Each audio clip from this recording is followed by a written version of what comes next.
जब भी इस पृथ्वी पर प्रेम की बात होती है, तब सबसे पहले हर किसी के मन में सिर्फ दो ही शब्द उत्पन्न होते हैं, श्री राधा कृष्ण। और राधा कृष्ण के प्रेम से पूरे संसार ने जाना कि प्रेम अमर होता है और सच्चा प्रेम महत्वाकांक्षाओं से भरा नहीं बल्कि त्याग से भरा होता है। राधा और कृष्ण एक दूसरे के पूरक रहे हैं। वे सच्चे प्रेम की मिसाल है जो भौतिक सुखों से परे हैं। यूं तो राधा कृष्ण का प्रेम अनादिकाल से चला आ रहा है, पर द्वापर युग में जब भगवान नारायण ने कृष्ण रूपी अवतार लिया तो संसार को प्रेम का सही अर्थ समझाने के लिए कृष्ण की ही अंश राधा ने यमुना के निकट रावल ग्राम में वृषभानु और कीर्ति के यहाँ राधा रूप में जन्म लिया और जन्म के साथ ही राधा और कृष्ण की प्रेम कहानी शुरू हो जाती है। पर दोस्तों, ऐसी क्या परिस्थितियां आती हैं उनके जीवन में जिससे राधा को कृष्ण से दूर होना पड़ता है? और दोस्तों, क्या आप जानते हैं श्री कृष्ण के वृंदावन से जाने के बाद राधा मैया का क्या हुआ था और कैसे उनकी मृत्यु हुई और क्यों भगवान श्री कृष्ण ने अपनी बांसुरी तोड़कर फेंक दी थी? दोस्तों, कहा जाता है कि राधा जन्म से अंधी थी और स्वर्ग लोक से ये वचन लेकर आई थी कि जब श्री कृष्ण की प्रथम दृष्टि उन पर पड़ेगी तब ही वो संपूर्ण संसार को देखेगी, अन्यथा नहीं। और दोस्तों, भगवान श्री कृष्ण और राधा का प्रेम तब शुरू हो गया था जब वो 8 वर्ष की आयु के थे। कहा जाता है कि भगवान श्री कृष्ण के हृदय से जुड़ी दो ही चीजें उन्हें अति प्रिय थीं, एक राधा और दूसरी उनकी बांसुरी। वो दोनों आपस में जुड़ी हुई थीं। जब भी श्री कृष्ण बांसुरी बजाते तो राधा मैया उसकी धुन पर मोहित होकर भगवान के समक्ष आ जाती और घंटों बांसुरी की धुन में मग्न रहती। बांसुरी उनके प्रेम की प्रतीक थी। कृष्ण और राधा मैया तब अलग हुए जब मामा कंस ने श्री कृष्ण और बलराम को मथुरा आने का निमंत्रण भेजा और जिसके लिए भगवान श्री कृष्ण को अपनी यशोदा माँ और पूरे गांव के साथ राधा को भी छोड़कर जाना था।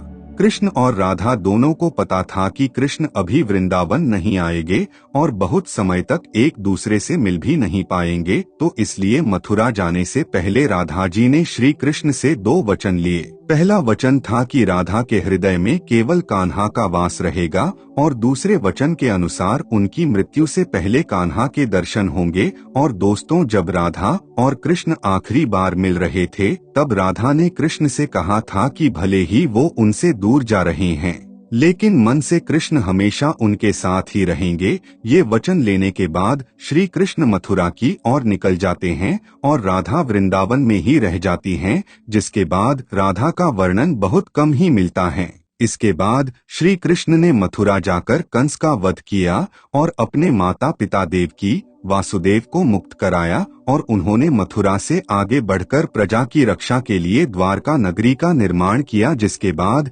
इन्हें द्वारिकाधीश कहा गया।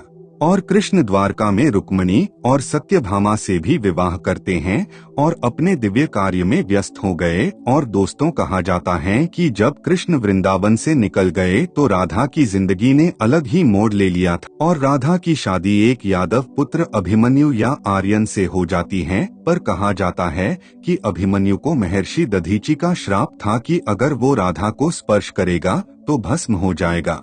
इस प्रकार राधा विवाह के बाद भी स्वतंत्रता पूर्वक श्री कृष्ण के प्रेम से जुड़ी रहती हैं। बहुत वर्षों बाद जब राधा अपना वैवाहिक जीवन अच्छे से निभा लेती हैं तो सारी जिम्मेदारियों से मुक्त हो जाती हैं।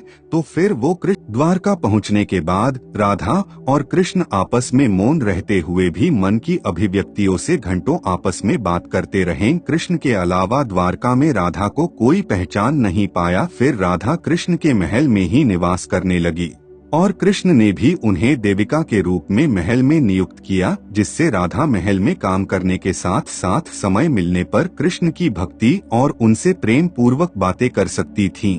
परंतु कृष्ण तो अब अपने राज्य में राजपाट और अन्य कार्यों में व्यस्त रहते थे। दूसरी ओर राधा अपने पुराने कृष्ण को ही याद करती थीं और कृष्ण का पुराने दिनों जैसा साथ ना पाकर राधा का मन और अधिक व्याकुल रहने लगा।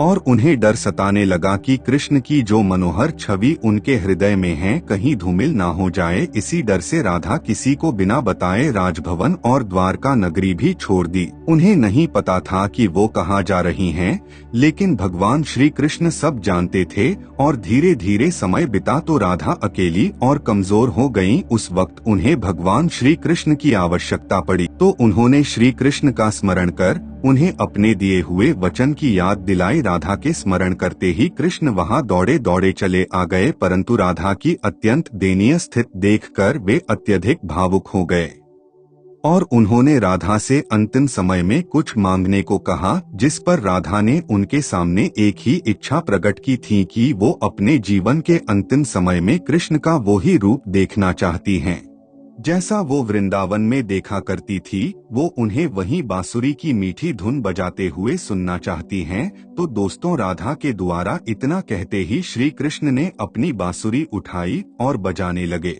और बांसुरी बजाते हुए कृष्ण और उनकी धुन सुनती हुई राधा दोनों के आंखों से प्रेम आंसुओं की धारा बह रही थी। और इतना ही नहीं, बांसुरी की मीठी धुन सुनते सुनते ही माता राधा ने उनके सामने अपने प्राण त्याग दिए, जिसके बाद उनकी मृत्यु से कृष्ण इतने विचलित हो गए थे कि उन्होंने अपनी प्रिय बांसुरी को वहीं तोड़कर फेंक दिया था। तो दोस्तों, ऐसे राधा जी की मृत्यु के साथ कृष्ण ने बांसुरी से हमेशा के लिए मुख मोड़ लिया, क्योंकि श्री कृष्ण के जीवन में राधा और बांसुरी का एक अद्भुत रिश्ता था। फिर श्री कृष्ण ने अपने बाकी जीवन में कभी बांसुरी या कोई अन्य वाद्य यंत्र नहीं बजाया। तो दोस्तों, ये प्रस्तुति आपको कैसी लगी कमेंट करके जरूर बताएं और वीडियो को लाइक करें और चैनल को भी सब्सक्राइब करें।